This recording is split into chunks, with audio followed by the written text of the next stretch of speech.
Fed Chacrinha e BC Gavião, no Terraço Cast de número 477. Fala pessoal, Caio Augusto falando de Santa Cruz do Rio Pardo na tarde de 29 de setembro de 2025, segunda-feira, trazendo o 477 do Terraço Cast, o episódio da segunda quinzena deste mês, na famosa raspinha do tacho, como dizem os mais antigos, mas sempre muito atualizado. Quem está comigo hoje? Aquelas que compõem o trio mais amado do Brasil. E aí, Raquel de Sá. Alô, alô, terraceiros e terraceiras! Aqui quem fala é ela, a mulher do tempo sem tempo, que está tão sem tempo, que acha que Caio Augusto, aqui o nosso querido âncora, vai já demiti-la desse podcast. Porque Caio, pobre Caio, né, nosso querido âncora, ele manda. Aí, Raquel, cadê? O que você vai fazer? Qual vai ser? Já mandou? Não mandou? E quando eu estou, né, ou eu não tenho tempo, ou eu esqueço. Então, pra mulher do tempo sem memória também, é meio complicado, né? Então essa vida de mulher do tempo sem tempo e sem memória é difícil. Então é melhor eu falar aqui rapidamente sobre o que esperamos para o clima nesses próximos dias, né? E eu posso aqui contar pra vocês que o clima, ele parece que finalmente, o inverno está indo embora. Será que é isso mesmo, produção? Eu não sei, tá? Conversei aqui com São Pedro. Ele falou pra mim que sim, que ele tava cansado de inverno, né? Eu lembrei ele que a gente mora no Brasil, né? A gente mora no Brasil. Eu falei, São Pedro, aqui é Brasil, aqui não é, né, Rússia, não é esses lugares frios que o senhor está acostumado, né? O negócio aqui é tropical. Então, o que está acontecendo? Que estamos quase em outubro, né? E ainda está essa friaca. Aí, São Pedro pensou e falou, realmente, Raquel, você tem razão, eu vou mandar pra vocês aí um sol, porque é verdade, né? Eu não sei onde eu estava com a cabeça, eu estava confundindo a temperatura aí do Brasil com a Rússia mesmo, né? O pessoal lá tá fazendo tanta besteira que eu quis me afastar, e é nisso que deu. Então é isso, eu já veio aqui por meio deste dizer pra vocês que São Pedro já tá tranquilo com nós e ele vai mesmo voltar e entregar o nosso tão querido verão aqui, verão não, né, primavera, mas vai entregar a nossa querida primavera aqui, né, para os brasileiros, assim como eles merecem, e vai parar de mandar frio pra gente. Se eu demitir a mulher do tempo sem tempo, logo quem me demite é a audiência. Não se preocupem, galera, a equipe está mantida. Fala, Renata Couto. Alô, terraceiros! Oi, Caio, oi, Fernanda, oi, Raquel. Espero que esteja tudo certo aí com vocês. Aqui é a Renata, trazendo, como sempre, o Boletim Internacional. Essa semana, olha só, gravando das minhas férias aqui de Fernando de Noronha, falei pro Caio, olha, veja só quanto eu te amo para poder gravar podcast, Terraço Cast aqui das férias, né? Mas como agora é quinzenal, então eu não queria ficar um mês sem conversar com vocês, então eu resolvi gravar o podcast. E o Caio aí, acho que para compensar um pouco, trouxe um assunto que me interessa bastante, que é um assunto de saúde, né? Para quem acompanha o Terraço há mais tempo sabe que eu sou médica, além de ter feito administração pública e ter trabalhado no mercado financeiro, e daí o meu contato aí com o Terraço Cast, eu também sou médica. Então sempre que tem um assunto aí envolvendo economia e saúde, eu sempre acho interessante trazer para vocês. Que é um ramo, né? A saúde é um setor da economia, a gente sabe, muito importante, seja para o setor privado, seja para o setor público. E hoje a gente vai trazer um assunto que é o Caio que sugeriu, e eu achei também muito legal, que é sobre como a inteligência artificial, né, um modelo novo de inteligência artificial que chama Delphi 2M, pode impactar aí o mercado de saúde e, consequentemente, né, a vida de todos nós. Jovens, a Renata participou direto de Fernando de Noronha. Se vocês não espalharem a palavra dessa vez, sacanagem de vocês, hein? Tudo bem, Fernanda Pérez de Mello? Olá, meus queridos ouvintes do Terraço Cast, o meu podcast favorito, e é o de vocês também, né? Fala sério. É o podcast favorito de todos nós. Noticiário atualizado e análises no jeito. Vamos ao 477. Raquel, na mais recente super quarta dos juros, tivemos uma decisão bem previsível no Brasil e uma surpreendente nos Estados Unidos. Conta mais. E agora, como diriam nossos queridos amigos, né, do Petit Jornal, vamos a isso, né? Vamos a isso, que é o tema dessa semana, né? Política monetária, eu não sei, o Caio falou, vamos falar disso. Eu falei, mas será, Caio, o pessoal já tá tão cansado de ouvir de juros e inflação? Mas, infelizmente, foi de fato, né, foram esses os destaques das últimas semanas, unidos, claro, né, somados aí a muitos acontecimentos, né, no cenário internacional, principalmente. A gente teve aí aquela certa chegadinha aí, aquele clima rolando entre Donald Trump e Lula, né, que por enquanto, gente, no momento em que eu gravo esse podcast, ele só foi isso, tá? Foi um clima, né, que, pra quem não sabe, Lula estava lá na Assembleia Geral da ONU, nos Estados Unidos, né, assim como estava Donald Trump, e lá Donald Trump deu ali no seu discurso, falou, olha, conversei com o Lula, parece um cara muito legal, gosto dele, né, e rolou um clima, eu acho, e vamos conversar, né, e aí depois falou mais mal do Brasil, o Brasil faz tudo errado, etc, né, mas, aparentemente, para aqueles que acham que foi só, né, uma grande coincidência, uma grande, nossa, que maravilha, um surto, né, de Donald Trump, aparentemente não foi o caso, tá, o caso foi que a gente tem, assim como, né, já estava, eu já até cheguei a falar aqui, né, no Petit para vocês, que já estávamos com já estava no radar que o setor privado brasileiro estava atuando bem próximo aí enfim, do corpo diplomático, né, principalmente ali, né, depois que deu as tarifas de 50%, depois que foram implementadas as tarifas de 50%, o setor privado já atuando aí com bastante presença, né, nas rodas diplomáticas e tal, para tentar reverter esse processo, né? E foi isso que a gente, de fato, né, viu quando voltou, né, quando o Trump anunciou, não, peraí, tem várias exceções, né, daquela tarifa de 50%, e agora, né, que foi esse, não, vamos conversar. Então, aparentemente, não foi só um surto ali de simpatia de Donald Trump por Lula, e sim algo que teve uma participação mais intensa, mais direta aí do setor privado, de diversas empresas e tal, né, olhando aí o comércio entre os dois países. Isso era algo interessante que eu gosto, é legal quando a gente fala, olha, não é que eu tinha razão mesmo, não tava falando tanta besteira, né, que quando tudo isso surgiu, eu lembro muito bem de comentar e falar assim, cara, política externa no Brasil, não acho que isso vai não acho que esses 50% vão ficar, porque política externa é uma área, né, que tem uma presença do setor privado muito grande. A gente realmente tem ali enfim, vamos dizer, representações de classe muito ativas, né? Então, não acho que isso vai ficar em 50%. Acho que muita empresa importante vai fazer muito barulho, e lá também tem interesse, né, do lado de lá, das empresas de lá, do setor privado de lá, com parcerias com as nossas. Eu acho que isso não vai se manter. E aí, de fato, foi o que aconteceu, e a gente viu que também teve influência, né, dessa participação do setor privado, nesse aceno de Donald Trump. Mas, por enquanto, né, vamos aguardar aqui as cenas dos próximos capítulos para saber. Aparentemente vai ser uma ligação, né, por vídeo, um famoso Zoom, né, entre aí os presidentes, e vamos ver o que sai desse papo. E eu falei aqui, disse que ia falar de política monetária, não falei de política monetária até agora, né? Por quê? Porque tem muito a ver com isso, tá, gente? Tem muito a ver com essa temática aí entre os dois países e tal. Por mais que eu tenha falado aqui várias vezes que o impacto era limitado, de todas essas tarifas, etc., né, que o impacto que a gente podia esperar na economia brasileira era mais limitado, os impactos indiretos, eu lembro de gravar um podcast, né, quando eu tava lá em Londres falando isso, né, desses impactos indiretos, que podia ser pela aversão ao risco. E, de fato, o que isso tem a ver com política monetária? Tem tudo, né, principalmente pelo canal do câmbio. Então, aqui no Brasil, a gente teve decisão de política monetária, e olha o gancho, sigam aqui o raciocínio, tá? A gente teve decisão de política monetária aqui, em que o Copom continuou passando um recado bem forte, bem duro, né? Manteve a taxa Selic em 15% ao ano. E isso apesar da inflação corrente ter melhorado, apesar da gente ter alguns movimentos aí favoráveis desde a última reunião do Copom, que tinha sido há 45 dias atrás, né? No caso, 45 dias antes da reunião, que já faz 2 semanas, né? Quase 2 semanas. E por quê? Porque o que a gente tem visto de melhora na inflação corrente, principalmente, quando a gente olha para a inflação agora, né? Vem sendo grande parte do motor da explicação o câmbio, né? É a valorização do real ou desvalorização do dólar no mundo. E o que tem a ver com todas essas discussões que eu falei entre Trump e Lula, etc?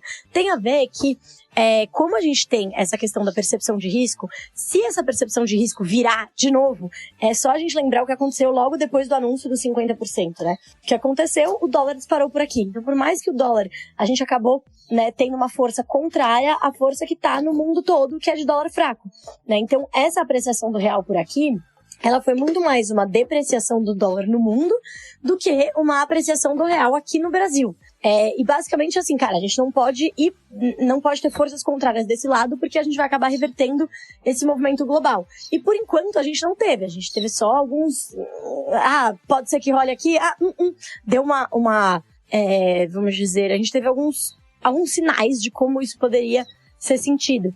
E um deles, de fato, foi quando teve a imposição das tarifas de 50%. Então, esse ruído, essa percepção de risco, mesmo que o impacto direto, etc., seja menor, é basicamente, cara, o Brasil lá na boca do Donald Trump. Peraí, eu achei que o Brasil era um país mais tranquilo, eu achei que o Brasil não tava nesse bololô diplomático, né, geopolítico. Então, isso atrapalha, né? Isso impacta o nosso câmbio, que atrapalha a política monetária. Então, assim, uma das mensagens, é claro que não foi a única razão, é claro, mas uma das mensagens do Banco Central na decisão foi, olha, sim, estamos vendo essa melhora da inflação, é boa, é bem-vinda, é esperada, etc., mas, ela vem por esse movimento que é mais global do que doméstico, a questão aí do dólar, também por movimentos exógenos, que aí, assim, é um movimento que não tem a ver com a política monetária em si, que é, no caso, por exemplo, a produção agrícola. A gente está tendo uma produção agrícola bastante favorável esse ano, e isso está fazendo com que o preço de alimentos também esteja cedendo bastante, né? Então a inflação de alimentos está bem mais fraca. E até teve um pouco a ver com essa questão comercial, porque parte da produção que ia para os Estados Unidos acabou, enfim, ficando excedente aqui, o que ajudou a reduzir, né? Então a oferta aumentou, o preço caiu. Isso, enfim, embora tenha sido em menor magnitude, também impactou. Então temos o câmbio, temos a questão dos alimentos, e aí tem, claro, o efeito da política monetária, né? E aí o efeito da política monetária também atua no canal câmbio, né? É uma coisa que se retroalimenta na outra, porque quanto maiores os juros, como os Estados Unidos lá voltaram a reduzir os juros, o diferencial de juros, que é a diferença dos juros lá e aqui, ele voltou a aumentar, né? A gente manteve os nossos aqui, mas eles reduziram lá. Ou seja, esse diferencial voltou a aumentar. Uma vez que voltou a aumentar, isso tudo mais constante também atrai capital para cá. Então isso também impacta aí o câmbio, né, que por sua vez impacta a inflação. E além disso, tem a própria política monetária no sentido de atividade econômica. Eu sempre falo que os juros altos, eles são um freio na economia, etc. Torna o crédito mais caro, desincentiva o consumo, incentiva a guardar dinheiro, né, poupança, aqui entre muitas aspas, do verbo poupar mesmo, né, esse é o objetivo da política monetária restritiva, e a gente também tem efeitos disso, finalmente sendo sentidos. Então já dá para ver nos dados de crédito, de concessão de crédito, que já está diminuindo, o aumento a inadimplência está aumentando, assim como o percentual do orçamento das famílias que está sendo dedicado ao pagamento de juros, ou seja, a economia está sim esfriando. E a gente vê isso em alguns dados né, não só no crédito ali, né, no crédito diretamente, mas também vemos em algumas pesquisas, as pesquisas mensais de atividade, como eu inclusive trouxe aqui em alguns episódios atrás. Então a gente já vê indústria sofrendo mais, né, serviços sofrendo um pouco menos, mas já vê esses sinais de arrefecimento da atividade econômica. Só que, então por que o Banco Central manteve os juros altos, né, mesmo diante de tudo isso? Cara, porque muita coisa tá incerta. Essa questão aí, né, a questão do câmbio. Poxa, a gente, como eu falei, é muito mais um movimento global do que doméstico.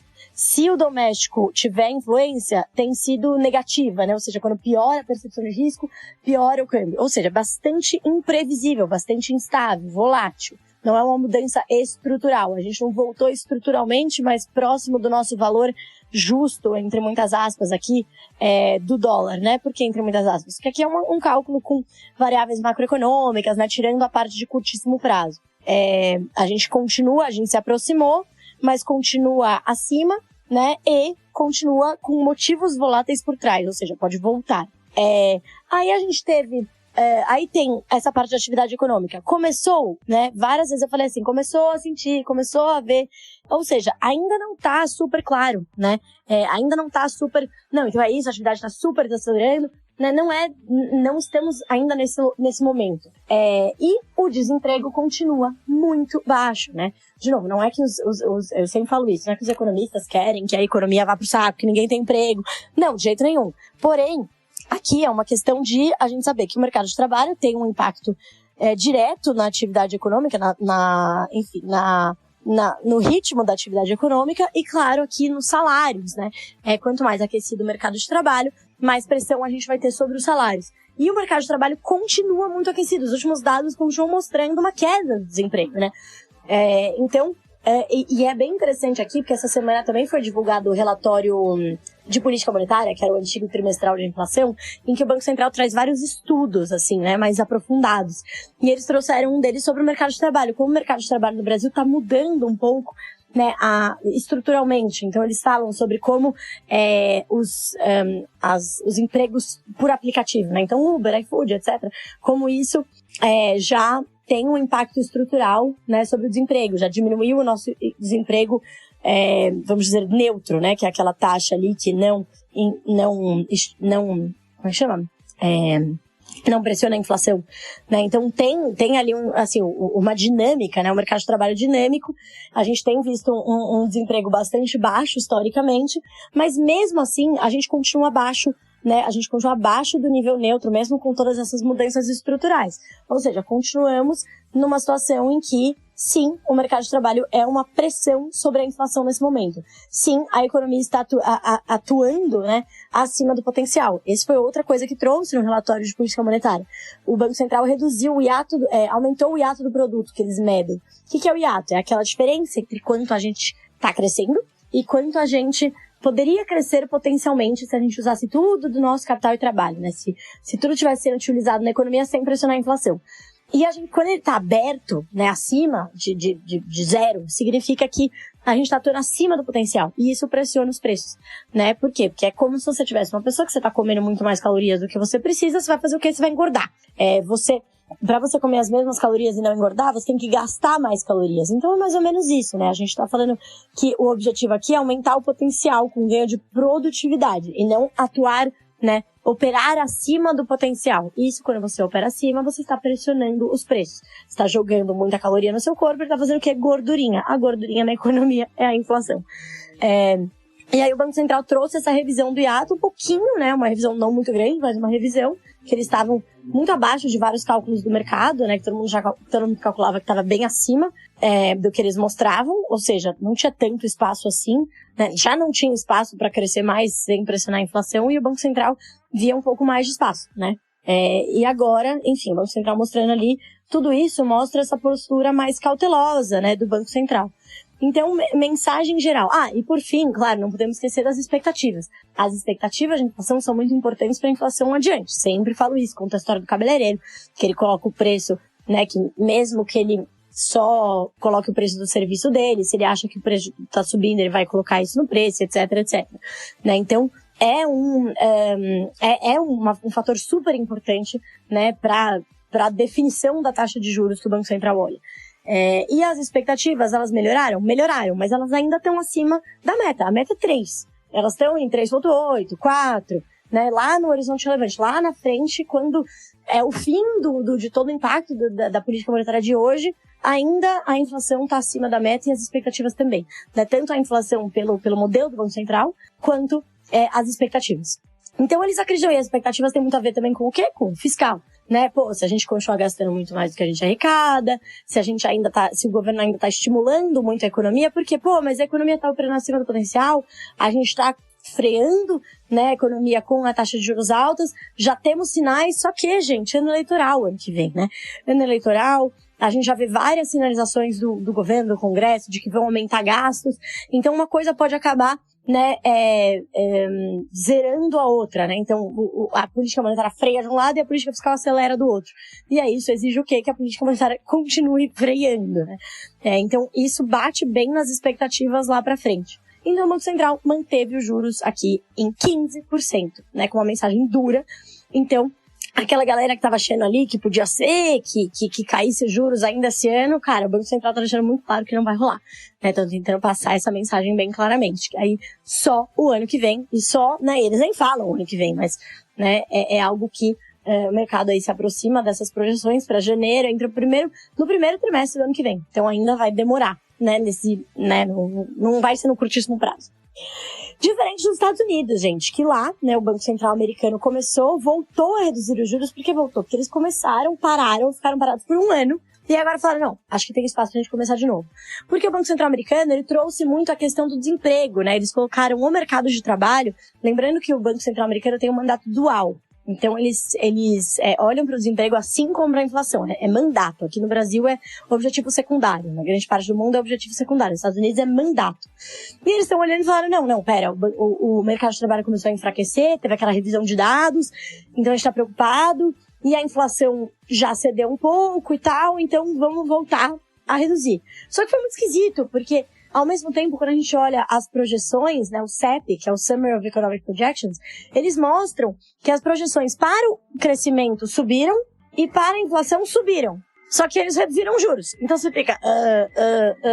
E aí, para tentar sair dessa, o presidente do Banco Central, Jerome Powell, falou, né, na coletiva de imprensa que ele tomou uma atitude, né, de gerenciamento de riscos. Não, aqui é risk management, né? Quase que tipo, isso aqui foi um corte pra gente evitar que o pior aconteça no mercado de trabalho. Mas assim, a política monetária não tem que ser muito gerenciamento de riscos, né? A gente tá falando aqui de atuar para não fazer muito tarde, né? Nem muito cedo. Então é sempre esse o equilíbrio, né, do Banco Central. Frear demais enfim, atropelar a economia, né? Ela entrar numa recessão e frear de menos e ela ser dominada pela inflação.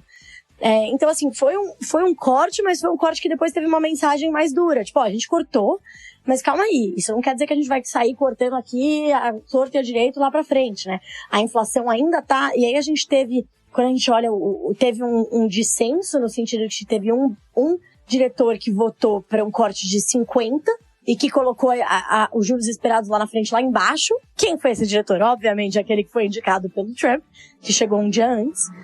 Por outro lado, a gente teve a Lisa Cook, que conseguiu uma decisão da Corte de Apelações para ela ficar, para ela votar. Então ela votou para um corte menor, né, de 0,25, que foi o que efetivamente aconteceu, e para, né, uma taxa de juros lá na frente um pouquinho mais baixa, né, um pouquinho mais alta do que, óbvio, todo mundo mais alto que o cara indicado, Stephen Miller, né, indicado pelo Trump.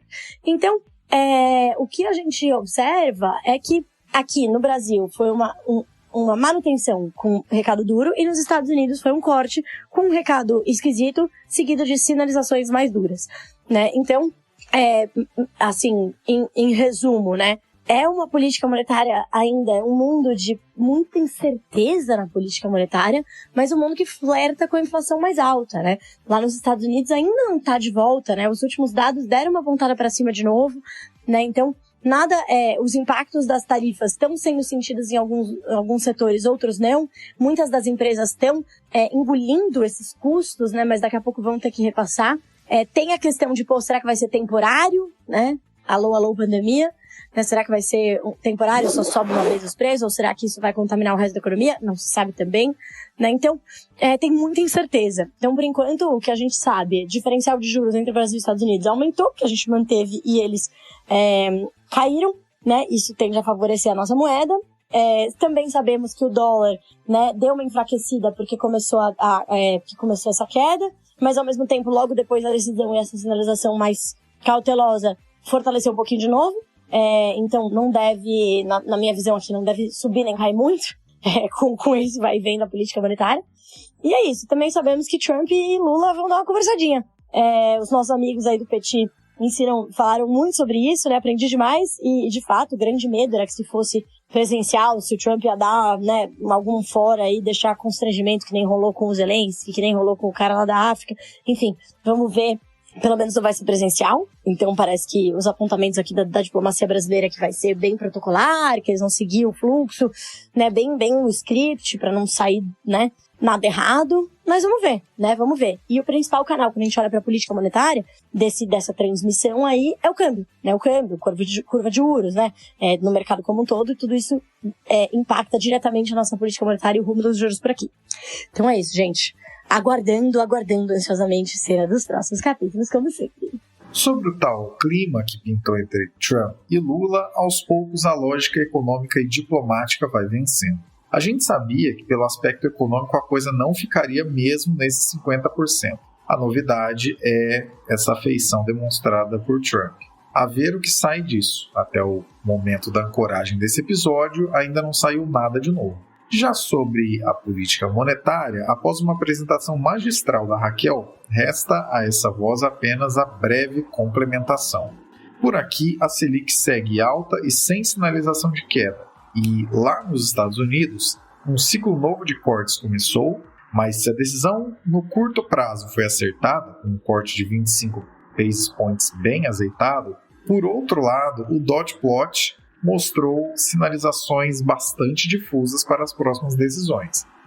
Inclusive, especificamente sobre o cenário brasileiro, informação interessante. De acordo com o levantamento do economista Clayton Silva, que é o perfil @Clayton_CSJ lá no Twitter, ou X, o que você preferir, o PIB brasileiro está com um hiato positivo do produto desde 2022. E nesse período, o desemprego caiu 4,5%.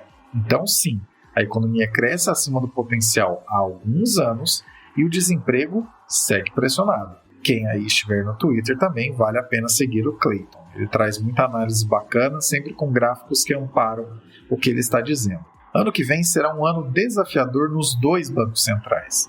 Por aqui, veremos que tipo de pressão política virá para que os juros caiam em pleno ano eleitoral. Eles devem mesmo cair, tá, pessoal? Mas vale acompanharmos se cairão por motivos técnicos ou, diríamos, tombinísticos.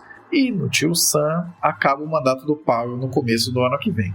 Será que Trump indicará um marretador de juros na América, como esse que ele acabou de colocar como votante e que jogou o gráfico dos pontinhos nos Estados Unidos para baixo? Enfim, não se preocupe, estaremos aqui para te ajudar a entender tudo isso quando acontecer.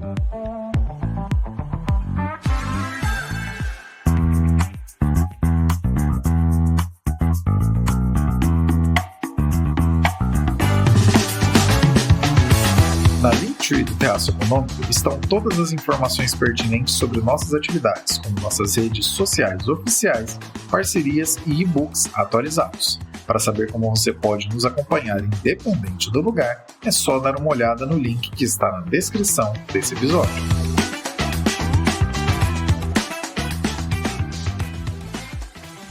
Renata com o Boletim Internacional. Como modelos de AI estão prevendo riscos de doenças que pessoas terão no futuro. Então, o que é o Delphi 2M? O Delphi 2M é um programa baseado aí em inteligência artificial, utiliza o mesmo tipo, de ferramenta do ChatGPT, mas foi desenvolvido na Europa, mais precisamente na Alemanha, com o objetivo de fazer previsões sobre a saúde. Ele funciona aí como se fosse um oráculo da saúde, tanto em termos individuais quanto em termos coletivos.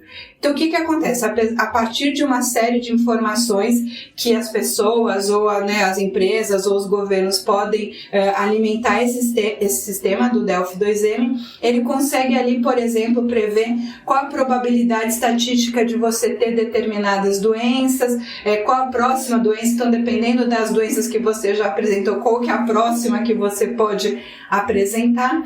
Isso gera aí uma série de impactos, tanto individuais quanto coletivos. Então vamos pensar primeiro no individual. Bom, se você consegue saber quais as doenças que você tem mais chance de ter, você tem um oráculo aí de doença, e vamos lembrar, que a gente já tem algum tipo desse tipo, alguma forma desse tipo de oráculo, que são os testes genéticos, Então, quando a gente faz um teste genético, por exemplo, aquele 23andMe ou outros testes genéticos, eles dão ali uma probabilidade genética, digamos assim, de você desenvolver determinadas doenças. O avanço do Delphi 2M é que ele coloca não só a genética, mas também todo o seu histórico, ambiente, onde você mora, quantos anos você tem, as doenças que você já teve, e a partir daí ele consegue fazer, digamos assim, uma previsão mais precisa dos problemas de saúde que você pode vir a ter. Então, para o indivíduo, você tem aí dois efeitos, digamos assim, um positivo e um negativo. O positivo é que você, sabendo das doenças que você pode desenvolver, as pessoas podem eventualmente tomar mais cuidado, né? Então, por exemplo, se eu sei que eu tenho uma probabilidade muito grande de desenvolver diabetes, eu posso já ir tomando os cuidados necessários para prevenir. E por outro lado, né, do lado ruim, é que se eu sei que a minha chance de desenvolver diabetes é baixíssima ou muito baixa, eu posso aí colocar o pé na jaca e comer quanto doce eu quiser, porque teoricamente eu não vou desenvolver diabetes. É claro que assim, a diabetes não é a única doença que decorre de uma alimentação aí distorcida, então esse é o problema que pode ter, né? As pessoas podem ficar muito focadas em algumas doenças, isso criar hábitos ruins que podem acabar desenvolvendo outras doenças. Ainda do ponto de vista individual, você tem aí, né, um gap de informações entre a pessoa e eventualmente o seguro-saúde. Então, por exemplo, se eu sei que há grandes chances de eu desenvolver uma doença grave, por exemplo, eu vou fazer um plano de saúde aí maior, com mais cobertura, que cubra qualquer coisa, porque eu sei, né, que eu tenho grandes chances aí de dar um prejuízo para o plano de saúde ou ir à falência se eu não tiver o plano de saúde. Agora, se eu tô ali com o céu de brigadeiro e vejo que as chances de eu desenvolver doenças são muito mais baixas, eu posso aí de repente fazer um plano de saúde mais barato. Então você tem aí um indivíduo, né, com uma assimetria de informações em relação ao seguro-saúde. Isso, claro, se essa informação ficar restrita, né, pelo menos a informação pessoal ficar restrita ao indivíduo. Mas como a gente já teve aí vazamento de dados, de uma série de dados, né, que são aí sensíveis, digamos assim, esse também é mais um dado que fica aí sujeito a vazamento, e aí se isso cai na mão do seguro-saúde, aí o jogo vira, né, ele pode ser usado contra você. Do lado dos governos e das indústrias farmacêuticas, a gente também tem aí algumas externalidades positivas, né? Se a gente tem o agregado da população, e aí a gente tira um pouco, né, desse risco aí, né, da privacidade, digamos assim, se a gente tiver um agregado das pessoas de determinada região ou em determinada época, as indústrias farmacêuticas, elas podem saber quais são as principais doenças que as pessoas devem desenvolver e direcionar o investimento delas para essas doenças que devem ser mais prevalentes, o que, por um lado, é bom para as farmacêuticas porque elas vão ter mais lucro, por outro lado, é bom para as pessoas também, porque se mais gente desenvolver a doença e as farmacêuticas estiverem investindo exatamente nesse tipo de problema, né, também é uma vantagem para as pessoas, da mesma maneira para os governos, né? Se o governo consegue prever que determinadas doenças vão ser mais prevalentes em determinadas regiões, ele também consegue fazer um planejamento e um orçamento do sistema de saúde também mais eficiente. Sistema esse que a gente sabe, né? O sistema de saúde hoje no mundo, no Brasil, no mundo, em qualquer lugar, mesmo nos lugares aí mais desenvolvidos e que tem sistemas de saúde aí muito mais bem estruturados do que o Brasil, por exemplo, o caso do NHS na Inglaterra, o caso do sistema canadense, também são sistemas de saúde que a conta não fecha, né? Você tem muita demanda, as pessoas envelhecendo, cada vez tendo que fazer, o Estado tendo que fazer mais investimento em saúde, né? A gente tem novos medicamentos, novas terapias, novas tecnologias de exame, de cirurgia, tudo isso custa caro. Então, se a gente consegue arrumar uma forma de racionalizar melhor nesses investimentos em saúde, é uma coisa que provavelmente vai ser benéfico para todo mundo.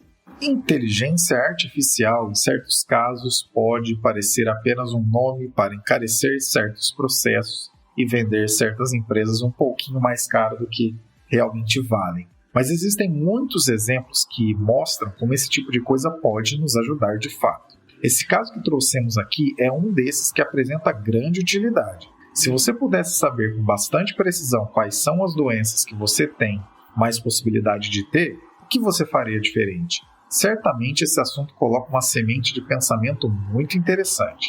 E claro, como basicamente tudo nos dias atuais, a preocupação será com a segurança dos dados. Será que isso ficará seguro ou os vazamentos tornarão o acesso a serviços de saúde, por um lado, mais específico e, por outro lado, mais caro? Estamos vivendo o futuro, sem dúvidas. A ver se ele será glorioso como passamos gerações imaginando o que seria, ou se isso não vai acontecer, que seja o cenário mais positivo possível. Essa é a nossa torcida.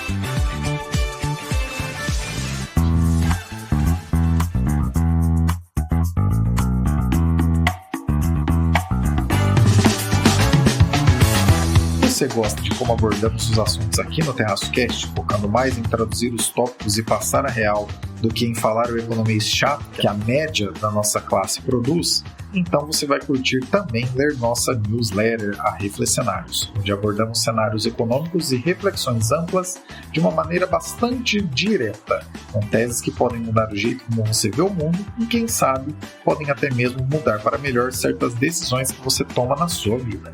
Não deixe de colocar seu e-mail no meio do terraço para receber as próximas edições. O link está na Linktree, que está na descrição desse episódio. Fernanda, estaria a humanidade entrando em um período de diminuição de pessoas maior do que o esperado? Então, essa foi uma pauta que vem chamando a atenção porque recentemente foi levantada pela The Economist, que é uma revista muito popular, e quando sai lá as pessoas dão mais atenção. E a questão é a seguinte: a queda das taxas de fertilidade está acontecendo de uma forma muito mais rápida do que se previa. Ou seja, a revista mostrou que os países que antes pareciam relativamente estáveis, como a Turquia, enfim, outros países registram hoje números bem abaixo da reposição populacional. Ou seja, a taxa de fecundidade na Turquia, por exemplo, caiu para 1,48 filhos por mulher em 2023. Um patamar que a ONU só esperava ver no final desse século. Situações semelhantes vêm se repetindo. A Colômbia, por exemplo, também está abaixo do nível, com um número de 1,2 filhos por mulher. Então, se é um casal, 2 pessoas, para a população se manter, o casal deveria ter uma média de 2 filhos. Para a população crescer, mais que 2. E a gente está observando números menores que 2. Na Índia também. E isso deve começar a encolher em meados do século. E até mesmo países que tradicionalmente são mais férteis ou que têm uma cultura que valoriza mais as famílias com bastante filhos, isso vem mudado, O resultado é que as projeções que apontavam para um pico populacional global acima de 10 bilhões de pessoas em 2084 pode estar superestimado. Então, existem cada vez mais indícios de que o pico populacional no mundo, ou seja, o planeta Terra vendo o máximo de seres humanos sobre a face desse planeta, pode ocorrer até já nas próximas 3 décadas, em torno de 9 bilhões de seres humanos. Essa narrativa é consistente com dados recentes. Então, o que a gente viu ali na The Economist parece bater com os dados que a gente pode encontrar na Reuters e no Banco Mundial. Em média, a taxa global de fecundidade caiu de 5 filhos por mulher em 1950, vulgo ano que meu pai nasceu. Então, ali, as mulheres tinham 5 filhos, para, hoje em dia, 2,2. E mais da metade dos países do mundo já está abaixo do nível de reposição, que é 2. Nos países ricos, o movimento é ainda mais pronunciado. A OCDE informou que a taxa caiu de 3,3 filhos por mulher em 1960 para 1,5 em 2022. Exemplos concretos reforçam essa dinâmica. Por exemplo, a Grécia registrou em 2022 o menor número de nascimentos em 92 anos, com vilas inteiras sem novos registros de nascimento. Por isso que a gente vê aquelas propagandas, aquelas matérias falando que esses países estão pagando para as pessoas jovens irem morar lá, vendendo casa a €1. Enfim, questões demográficas estão diretamente ligadas com o mercado imobiliário. Mas, apesar de essa regra global parecer ser uma tendência, existem exceções importantes. Israel é o caso mais marcante. Segundo os dados do Banco Mundial e da Reuters, o país mantém uma taxa de cerca de 2,9 filhos por mulher, praticamente o dobro da média da OCDE. Ali, fatores culturais e religiosos têm peso, mas também é um ambiente de políticas públicas que suportam consistentemente as famílias. As famílias se ajudam entre si, né? Desde transferências por filho até creches subsidiadas. Isso ajuda a explicar por que Israel sozinho dentro do grupo de países desenvolvidos segue acima do nível de reposição. Esse contraste mostra que, embora a direção global seja de queda, ela não é uniforme. Os países como Israel conseguem sustentar essas taxas mais altas, países como a Grécia, a Itália, a Turquia enfrentam desafios demográficos crescentes por causa do envelhecimento, né? Mas existem ainda as exceções. No fim das contas, a tendência destacada ali pela The Economist se mantém. O mundo caminha para um pico populacional mais cedo do que se esperava, e isso deve marcar profundamente a economia e a política internacional ao longo desse século. O que a gente consegue já ver imediatamente, o que é mais marcado, é o impacto do crescimento populacional, da demografia com o mercado imobiliário. Mas os contrapontos lembram que a demografia não é um destino uniforme. Fatores culturais, escolhas dos indivíduos, as políticas públicas ainda podem moldar a trajetória dos países, mas é uma pauta que vem chamando a atenção, especialmente porque se você roda aqui em São Paulo, você vê que a cidade se tornou um canteiro de obras. Estão subindo muitos prédios, muitos bairros se valorizando, né? Mas, ao mesmo tempo, a gente vê que no longo prazo existe uma queda, né, da população. Então, será que vai haver tanta demanda assim futuramente para imóveis? Bom, essa aí é a pauta que a gente busca acompanhar. Foi o tema aí da The Economist, eu quis trazer para vocês, porque a gente talvez olhe aí os nossos casais, amigos, tendo filhos, mas não parece ser a grande tendência os casais terem mais que 1 ou 2 filhos, né? Já abordamos algumas vezes a questão demográfica por aqui. Se você nos ouve há alguns anos, talvez já tenha ouvido pelo menos algum outro episódio sobre isso. A novidade agora é que a velocidade em que essa queda de fertilidade acontece globalmente está ainda maior no tempo presente. E com isso, o ápice populacional que se previa para depois de 2080, pelo visto, acontecerá até o meio deste século. Basicamente, tudo se altera no mundo quando pensamos em uma alteração demográfica tão grande. O quanto as economias crescem, o quanto os recursos são utilizados, como mercados são desenvolvidos.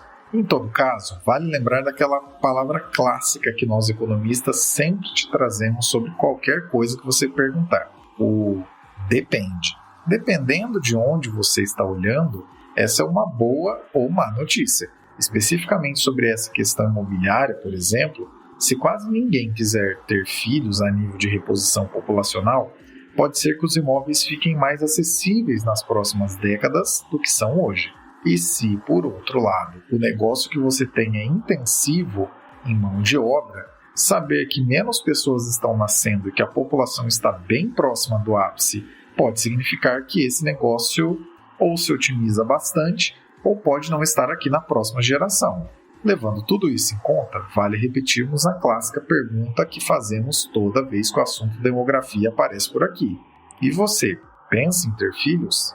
Se sim, a nível de reposição populacional ou não?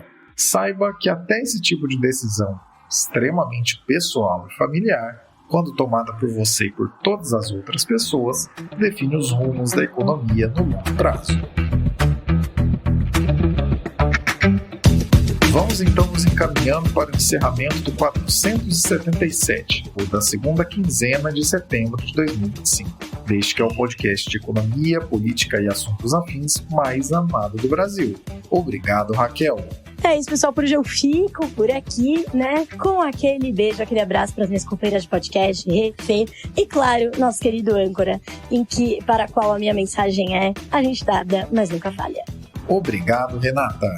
Era isso que eu tinha para comentar com vocês, né? Uma semaninha de férias, a gente resolveu trazer uma notícia boa aqui no Boletim Internacional. E daqui a 15 dias eu volto com mais notícias e análises para vocês aqui no Terraço Cast. Tá bom? Um beijo e até lá. E obrigado, Fernanda.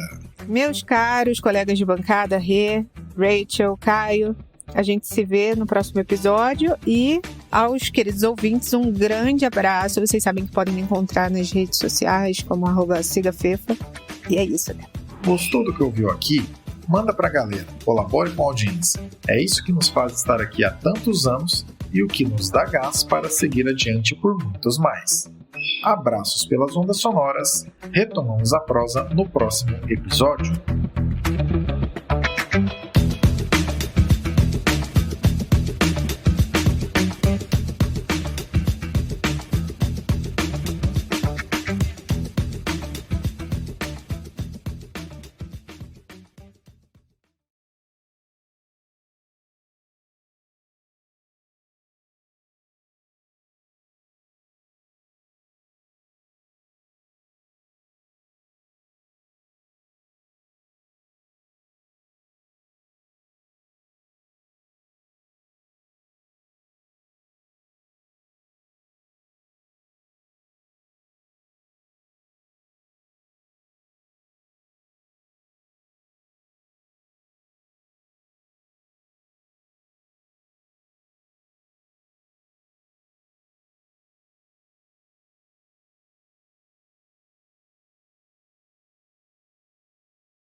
Este episódio foi editado por Atelas, soluções em áudio para podcasts.